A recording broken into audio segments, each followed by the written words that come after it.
Students, today's class is for 12th and this is subject zoology, and let's discuss here two methods of birth control, that is vasectomy and tubectomy. तो students, जब हमने birth control पहले पढ़ा है PDF file की सूरत में, मैंने आपको ये क्लास भेज दिया है व्हाट्सएप पे। तो वहाँ पे हमने बहुत सारे मेथड्स देखे हैं, ऑब्जर्व किए हैं कि जो कि बर्थ कंट्रोल में हमें काम आते हैं। जैसा कि वहाँ पे बैरियर मेथड हमने डिस्कस किया, वहाँ पे use of diaphragms, cervical caps या uterine devices, intra uterine devices हमने देखा, या वहाँ पे कंट्रासेप्टिव्स होते हैं जो मेडिसिन की सूरत में लिया जाता है। और इसी तरह हमने वहाँ पे देखा था लैक्टेशन एमनोरिया। तो लैक्टेशन एमनोरिया क्या होता है कि बर्थ के बाद, चाइल्ड बर्थ के बाद, पार्चुरेशन जिसे हम कहते हैं, उसके बाद 6 मंथ्स तक मदर में ओवुलेशन नहीं होता है। तो उस दौरान अगर जिस मेल और फीमेल आपस में सेक्सुअल इंटरकोर्स करते हैं तो वो सेफ़ होता है। बच्चा वहाँ पर प्रेगनेंसी रहने की बहुत ही कम चांसेस होते हैं, तो उसको हम उस वक्त कहते हैं लैक्टेशनल एमनोरिया। इसी तरह हमने वहाँ देखा था कॉइट्स इंटरप्ट्स यानी कि विड्रावल मेथड। लेकिन उसी सिलसिले में अब कुछ एक दो मेथड्स और हैं जो हम यहाँ पे डिस्कस करने जा रहे हैं, जैसा कि वैसेक्टोमी है। तो वैसेक्टोमी जो होता है ये मेल्स में किया जाता है, एंड ट्यूबिक्टोमी, तो ट्यूबिक्टोमी जो होता है ये फीमेल्स में किया जाता है। ये दो मेथड्स हैं बर्थ कंट्रोल के लिए। तो वैसेक्टोमी क्या होता है, जैसा कि हमने ऑलरेडी रिप्रोडक्टिव सिस्टम में पढ़ा है कि हमारा जो स्पर्म फॉर्मेशन होती है, मेल दीज गैमेट जो बनते हैं, ये सब टेस्टिस में होता है। तो फिर पतले कुछ थिन ट्यूब लाइक स्ट्रक्चर्स होते हैं जिन्हें हम वैसा एफरेंशिया या वैसा डिफरेंशिया कहते हैं। तो इनसे वो स्पर्म जो होता है in the form of semen वो ऊपर आता है, फिर इजेकुलेट होके मदर के वॉम में चला जाता है।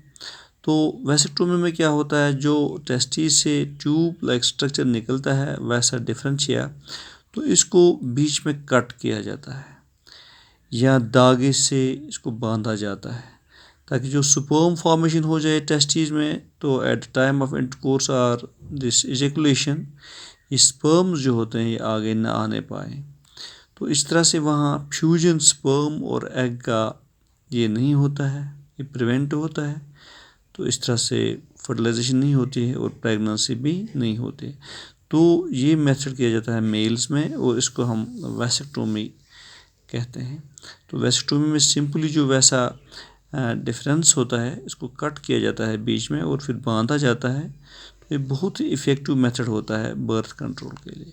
जैसा कि यहाँ मैं आपको दिखा पाता हूँ फिगर वैसेक्टोमी। तो नीचे जो होते हैं टेस्टिस हैं यहाँ पे, तो ये वैसा डिफरेंशिया है, तो यहाँ पे इसको कट किया जाता है। एक्सपर्ट डॉक्टर्स होते हैं, मेडिकल स्टाफ होता है। तो ये एक छोटी मोटी सर्जरी की वजह से किया जाता है। एक पोर या इंसिजन होता है एब्डोमेन में या सेक्रोटम में। सेक्रोटम जो आपने ऑलरेडी डिस्कस किया है, पढ़ा है कि पाउच होता है which is surrounding the testis. तो वहाँ पे उस इंसिजन जो होता है तो उस मशीन के ज़रिए से इसको कट किया जाता है यहाँ पे आगे से। तो इस तरह से वहाँ पे स्पर्म का जो फ्लो होता है वो यहाँ पे रुक जाता है। तो इसको हम वैसेक्टोमी कहते हैं। तो आगे चलते हैं स्टूडेंट्स, ट्यूबिक्टोमी।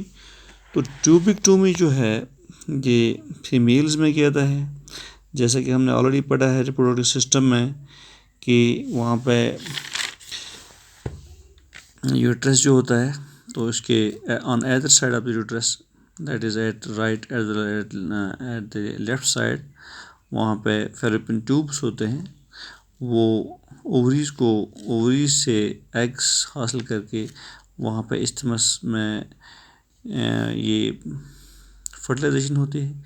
फिर धीरे धीरे एम्ब्रियो नीचे होके आके यहाँ इस यूट्रिन वॉल के साथ अटैच होता है। तो लेकिन क्या होता है फीमेल्स में कि जो ये फैलोपियन ट्यूब्स होते हैं इनको भी यहाँ एक इंसिजन के ज़रिए एब्डोमेन में या थ्रू वेजिना इनको यहाँ से कट किया जाता है, ताकि जो एग्स यहाँ पे इनफेंडिबुलम या फेमरी रिसीव करते हैं थ्रू दीज ओवरीज, तो यहाँ पे स्पर्म अंदर ना आने पाए, यहाँ एग रहता है, यहाँ स्पर्म रहता है, यानी कि फर्टिलाइजेशन नहीं होती है, फ्यूजन नहीं होता है और एग प्रेगनेंसी जो होती है वो प्रिवेंट होती है। तो ये फीमेल्स में ट्यूबिक्टोमी किया जाता है, जैसे कि यहाँ कट किया गया है फैलोपियन ट्यूब को, मैं दिखा पा रहा हूँ आपको, यहाँ पे एक कट है, यहाँ पे एक कट है। तो इस कट की वजह से एग जो होता है यहाँ पे बनता है ओवरी में, तो ये यहाँ पहुँचता है, लेकिन यहाँ से जब कॉपुलेशन के दौरान स्पर्म यहाँ पहुँचता है, ये आगे नहीं बढ़ता है, एग इस साइड स्पर्म इस साइड, फ्यूजन नहीं होता है, तो प्रेगनेंसी बच जाती है। तो ये बहुत ही इफ़ेक्टिव मेथड्स हैं, दो इम्पॉर्टेंट मेथड्स हैं जो हमें ज़रूरी यहाँ पे डिस्कस करने थे। एग्ज़ाम में पूछे जाने वाली क्वेश्चंस हैं वेसेक्टोमी और ट्यूबिक्टोमी। वेसेक्टोमी मेल्स में किया जाता है, वैसा डिफरेंस जो होता है इसको कट किया जाता है, और ट्यूबिक्टोमी एक छोटी मोटी सर्जरी से होता है। फीमेल्स में इंसिजन किया जाता है, सुराख किया जाता है या एब्डोमेन में या थ्रू वेजिना, तो यहाँ पे जो फैलोपियन ट्यूब होता है इससे इसको कट किया जाता है, टाई किया जाता है, ताकि फ्यूजन ऑफ एग और स्पर्म न हो पाए। तो ये कुछ दो इम्पोर्टेंट ये मेथड्स थे in preventing this population rise या बर्थ कंट्रोल के लिए जो यहाँ पे इम्प्लीमेंट की जाते हैं। तो आगे हमारा नेक्स्ट टॉपिक है अब सेक्स ऑफ चाइल्ड, कि जब फ्यूजन हुआ, फर्टिलाइजेशन हुई, प्रेगनेंसी हुई, तो बच्चा पैदा होता है पार्ट्रिशन के बाद। अब जो चाइल्ड बर्थ हुई वो मेल होगा या फीमेल होगा, ये हम देखते हैं कि ये कैसे होता है, कौन रिस्पॉन्सिबल होता है। ज़्यादातर फादर रिस्पॉन्सिबल होता है कि मदर रिस्पॉन्सिबल होती है। जैसा कि हमारी जो सोसाइटी, इसमें एक स्टिग्मा है कि अगर कोई माँ ज़्यादा डॉटर्स को जन्म देती है तो वहाँ पे उसको ब्लेम किया जाता है सोसाइटी में कि यहाँ पे सन ये इस मेल चाइल्ड को पैदा नहीं करते हैं। तो हमारे इस सोसाइटी में एक मिथ होता है, एक स्टिग्मा होता है कि इस चीज़ के लिए उस माँ को ज़िम्मेदार ठहराया जाता है। लेकिन साइंटिफिकली जब हम देखते हैं तो माँ का इसमें कोई भी रोल नहीं होता है, अनफॉर्चुनेटली उसको टारगेट किया जाता है। लेकिन होली एंड सोली ये फादर होता है जो होली एंड सोली रिस्पॉन्सिबल होता है for the birth of a male child और for the birth of a female child. क्योंकि स्टूडेंट्स आपको ऑलरेडी पता है कि there are 46 chromosomes, that is 23 pairs of chromosomal pairs होते हैं ह्यूमन बींग्स में। तो 22 पेयर्स ऑटोसोम्स होते हैं which are responsible for all the body features, और लास्ट पेयर जो होता है ये क्रोमोसोमल सेक्स क्रोमोसोमल पेयर होता है 23rd वाला। तो फीमेल में सिमिलर दो क्रोमोसोम्स होते हैं, that is x X chromosome pair. लेकिन मेल में जो लास्ट वाला 23rd सेक्स क्रोमोसोमल पेयर होता है वो एक्स एक्स नहीं होता है बल्कि एक्स वाई होता है। तो जब फ्यूजन होता है, जब फर्टिलाइजेशन होती है, अगर मदर का एक्स क्रोमोसोम फादर के एक्स क्रोमोसोम के साथ मिल गया, यानी कि 2 एक्स क्रोमोसोम बन गए, तो नेचुरली वहाँ पे फीमेल पैदा होगी, यानी कि फीमेल चाइल्ड पैदा होगा। लेकिन अगर फादर का वाई क्रोमोसोम फर्टिलाइज हो गया with the x chromosome of mother, तो ओब्वियसली वहाँ पे जो चाइल्ड बर्थ होगी वो मेल होगा, वो सन होगा। सो यहाँ पे जो बायोलॉजिकल रिस्पॉन्सिबल पर्सन होता है for the birth of a male और female child, that is father and not a mother. तो यहाँ पे मैं आपको यहाँ इस फिगर के ज़रिए से दिखाने की कोशिश कर रहा हूँ। ये मदर है, तो इसमें जो लास्ट वाला क्रोमोसोमल पेयर है 23rd वाला, तो एक्स एक्स क्रोमोसोम होते हैं, सिमिलर 2 क्रोमोसोम होते हैं एक्स और एक्स। लेकिन जो फादर होता है इसमें डिफरेंट क्रोमोसोम्स, एक होता है एक्स और दूसरा होता है वाई। मदर में सेम होते हैं एक्स एक्स, लेकिन फादर में एक्स वाई। ये लास्ट वाला क्रोमोसोमल पेयर है सेक्स क्रोमोसोमल पेयर 23rd वाला।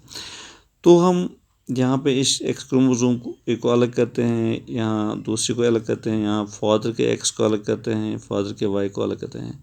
जब फर्टिलाइजेशन होती है तो मान लो माँ का ये एक्स क्रोमोसोम बाप के इस एक्स क्रोमोसोम के साथ फर्टिलाइज हो गया, तो नीचे यहाँ से मदर का एक्स क्रोमोसोम आ गया, ये फादर का एक्स क्रोमोसोम आ गया। तो यहाँ पे जो हमारा चाइल्ड डिलीवर होगा वो डॉटर होगी, यानी कि फीमेल चाइल्ड होगा, क्योंकि इसमें दो क्रोमोसोम्स सिमिलर हैं, एक्स एक्स क्रोमोसोम्स हैं। तो सेक्सुअल डिटरमिनेशन जो होगी वो डॉटर होगी, फीमेल फोर्स होगा, फीमेल चाइल्ड होगा, क्योंकि माँ से भी एक्स क्रोमोसोम आ गए और फादर से भी एक्स क्रोमोसोम आ गया। लेकिन अगर माँ का एक्स क्रोमोसोम आ गया, क्योंकि माँ में तो सिर्फ एक्स एक्स क्रोमोसोम ही है, लेकिन अगर ये फर्टिलाइज हो गया बाप के वाई क्रोमोसोम के साथ, तो जो यहाँ पे ये चाइल्ड बनेगा, चाइल्ड बर्थ लेगा, तो वो सन होगा, क्योंकि इसमें एक क्रोमोसोम वाई है। तो जब एक्स और वाई क्रोमोसोम होते हैं that mean it is male this child. तो सन इसकी पैदाइश हो या डॉटर इसकी पैदाइश है, wholly and solely responsible father and not the mother. ये थोड़ा पिक्टोग्राफ के ज़रिए मैंने, इस फिगर के ज़रिए मैंने यहाँ दिखाने की कोशिश की है। तो ये हो गया mother father, X X chromosome X Y, तो इनको अलग किया हमने, इनको भी अलग किया। फिर जब फ्यूजन हुआ, अगर यहाँ से भी आया एक्स, यहाँ से भी आया एक्स, तो डॉटर बनेगी, अगर यहाँ से आया एक्स, यहाँ से वाई, तो सन बनेगा। तो ये हो गया फर्टिलाइजेशन। तो ये स्टेज है चिल्ड्रन विद सेक्स क्रोमोसोम। तो यहाँ पे लिखा है मैंने कि रिसीव्स एक्स क्रोमोसोम फादर, कि यहाँ पे एक्स आना ही आना है मदर से, लेकिन जब ये एक्स क्रोमोसोम रिसीव करेगा फादर से तो फीमेल चाइल्ड बनेगा। यहाँ तो सिमिलरली एक्स क्रोमोसोम ही आएगा मदर से। अगर इसने रिसीव किया वाई क्रोमोसोम फ्रॉम फादर, तो ये मेल चाइल्ड पैदा हुआ। तो इस तरह से बायोलॉजिकल रिस्पॉन्सिबिलिटी जो होती है for the birth of a female और मेल चाइल्ड, तो वो फादर की होती है, न कि मदर की। लेकिन अनफॉर्चुनेटली जो हमारी सोसाइटी है वहाँ पे मदर को ब्लेम किया जाता है for giving birth to female childs, और बहुत सारी जगहों पे डिवोर्स पे भी बात आ जाती है। तो हमारा ये टॉपिक था, हाँ, सेक्स ऑफ चाइल्ड, कि बच्चा जो पैदा होगा उसका जो सेक्स होगा फीमेल है या मेल है, उसके लिए कौन रिस्पॉन्सिबल है। ये भी इम्पोर्टेंट टॉपिक है, पूछा जाता है एग्ज़ाम में। तो आगे हम और एक टॉपिक यहाँ डिस्कस करने जा रहे हैं, दैट इज़ MTP। तो MTP क्या होता है? Medical termination of pregnancy. Suppose कभी कभी क्या होता है कि फर्टिलाइजेशन होगी between male and female gamete, तो वहाँ पे एम्ब्रियो बन गया, प्रेगनेंसी रह गई, अटैचमेंट भी हो गया वहाँ पे यूट्रिन वॉल के साथ। फिर कहीं कभी कभार क्या होता है कि कुछ ऐसी मजबूरियात पड़ती हैं, यानी कि इंटेंशनल होता है या वॉलंटरली होते हैं, या कभी कभी एक्सीडेंटल प्रॉब्लम्स भी होती हैं कि ये फोर्स जो होता है ये टर्मिनेट होता है माँ के वॉम्ब से। तो उस वक्त हम इसको कहते हैं मेडिकल टर्मिनेशन ऑफ प्रेगनेंसी। ये इंड्यूस्ड भी होता है और ये खुद भी होता है, एक्सीडेंटल भी होता है, यानी कि सेल्फ इंडक्शन भी इसमें भी होती है। किसी वक्त किसी ने कुछ दवाई उल्टी ली या किसी वजह से कुछ कोई गिर गया, तो वहाँ पे ये इससे डिपोर्ट होके वॉर्म से एबॉर्ट हो सकता है, लेकिन मोस्टली इसको इंड्यूस किया जाता है। तो यहाँ पे हमारा टॉपिक है मेडिकल टर्मिनेशन ऑफ प्रेगनेंसी, ये क्या होती है। तो यहाँ पे मैंने लिखा कि ये इंटेंशनल या वॉलंटियर टर्मिनेशन ऑफ प्रेगनेंसी, अगर प्रेगनेंसी हुई है तो कोई मदर या कोई कपल इंटेंशनली या वॉलंटरीली उस फोर्स को टर्मिनेट करता है, तो उस वक्त हम उसको कहते हैं मेडिकल टर्मिनेशन ऑफ प्रेगनेंसी, यानी कि MTP। तो क्या है कि एक एस्टिमेट किया गया है, उस एस्टिमेट से ये पता चला है कि 45 से 50 million medical termination of pregnancies होती हैं all over the world in a single year, यानी कि एक साल में पूरी दुनिया में तकरीबन 45 से 50 million medical termination of pregnancies या एबॉर्शंस होते हैं, जिसको हम एबॉर्शन सिंपल इंग्लिश में एबॉर्शन के नाम से जानते हैं। तो यहाँ पे हमें ये बात डिस्कस करना चाहेंगे कि जो MTP होता है ये मदद देता है हमें पॉपुलेशन को कंट्रोल करने में, लेकिन MTP पॉपुलेशन कंट्रोल करने के लिए नहीं है, इसको इस पर्पज़ के लिए नहीं बनाया गया है, क्योंकि इसके बहुत सारे मुज़िर असरात रहते हैं माँ के सेहत पे।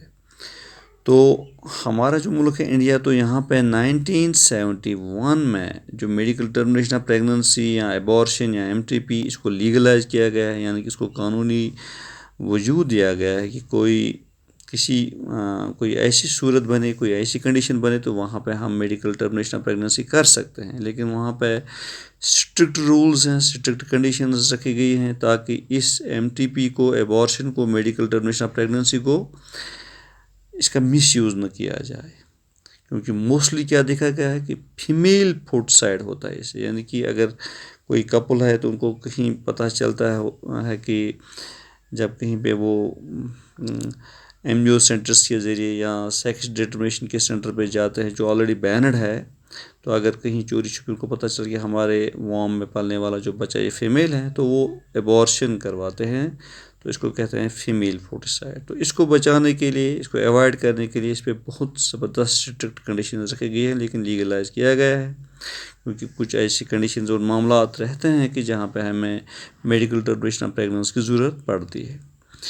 तो MTP जो होता है, मेडिकल टर्मिनेशन या एबॉर्शन, ये सेफ़ रहता है up to 12th week of pregnancy, यानी कि प्रेगनेंसी के बाद 12 हफ्ते तक ये सेफ़ है। लेकिन 12 हफ्ते के बाद ये बहुत ही रिस्की रहता है, बहुत ही रिस्की होता है माँ के सेहत के लिए। उसमें अगर ज़्यादा फिर ये हो गई ब्लीडिंग, तो मदर जो होती है उसकी डेथ भी हो सकती है। तो इसके मेरिट्स क्या हैं, कहाँ कहाँ हमें इसकी ज़रूरत पड़ती है? तो मेरिट्स ये हैं कि हमें एबॉर्शन या मेडिकल टर्मिनेशन ऑफ प्रेगनेंसी की ज़रूरत पड़ती है कि जब इलीगल प्रेगनेंसी होती है, कोई रेप केस वगैरह होता है, इलीगल प्रेगनेंसी होती है, तो वहाँ पे लीगल प्रोसीजर के बाद जब वहाँ से परमिशन लिया जाता है तो वहाँ पे इस प्रेगनेंसी को एबॉर्ट किया जाता है।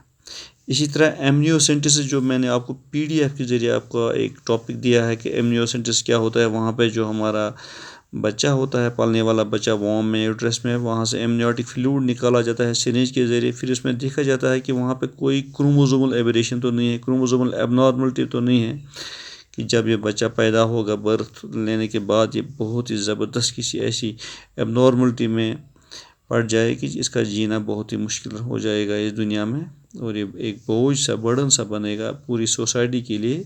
तो उस वक्त उसको हम एमनियोसेंटेसिस कहते हैं। तो उस वक्त क्या होता है कि मेडिकल एक एडवाइस रहती है कि इस पलने वाले इस फोर्ट्स को पहले ही एबॉर्ट किया जाए। तो यहाँ पे भी ये ज़रूरत लगता है, इसकी मेरिट्स हैं, यानी कि अगर कोई एबनॉर्मल बच्चा पलता होगा, डेवलप होता होगा वॉम में, तो उसको पहले ही एबॉर्ट किया जाता है बर्थ से पहले। और इसी तरह अगर कहीं पे कोई इलीगल प्रेगनेंसी रहती है तो उसको लीगल प्रोसीजर के बाद उसको एबॉर्ट किया। तो ये थे इसके मेरिट्स। तो इसका बड़ा डेमेरिट जो है वो यही है कि कहीं पे किसी कपल को ये पता चलता है कि जो अंदर फोर्ट्स, पलने वाला फोर्ट्स है यूट्रस में, वॉम में, वो फीमेल है, तो हमारे सोसाइटी में एक स्टिग्मा है कि फ़ीमेल्स को अवॉइड किया जाता है। तो उस वक्त एबॉर्शन के लिए जाते हैं या मेडिकल टर्मिनेशन प्रेगनेंसी के लिए, तो उससे हमें क्या होता है, हमारे सोसाइटी में एक फ़ीमेल फुटसाइड होता है। लेकिन ये बहुत ही घिनौनी हरकत है, इलीगल है, बैनड आइटम है और ये हीनियस क्राइम है। तो इससे कुछ इम्पॉर्टेंट टॉपिक्स थे हमारे मेडिकल टर्मिनेशन या सेक्स ऑफ ए चाइल्ड या वेस्क्टोमी, टोबिक्टोमी क्लास 12th के लिए जोलॉजी सब्जेक्ट में। होप आपने अच्छी तरह से समझा होगा और अब आप इसको अपने साइड से भी अंडरस्टैंड करोगे और प्रिपेयर करोगे अपने आप को एग्ज़ाम के लिए। Thank you.